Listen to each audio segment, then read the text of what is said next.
Day 7, the final day, as the only young person on a Civil War tour. Today was the last day of touring, which is sad, but I think the troops are ready to go home.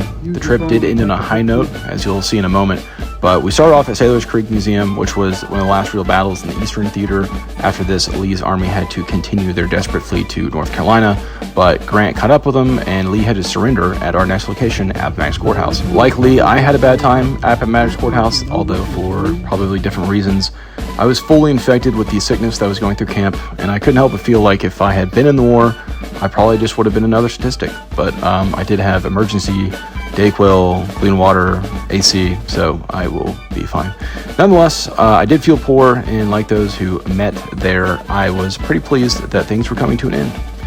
When we got back to the hotel, we had our goodbye dinner, which was definitely bittersweet. Okay, the Hollywood ending, my Inquisitive King, aka Mr. Turncoat, showed up to dinner with the Union Cappy on. Okay, so this was fantastic, but he was not done.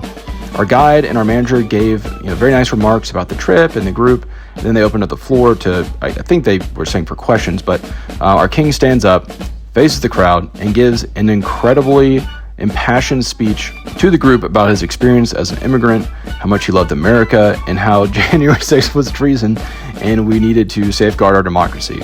I don't think most people could understand really what he was saying, but I've never clapped so hard in my entire life as when he was done. So yeah, absolute scenes at the Richmond Marriott, incredible ending to a fantastic trip, and thanks to everyone that followed along.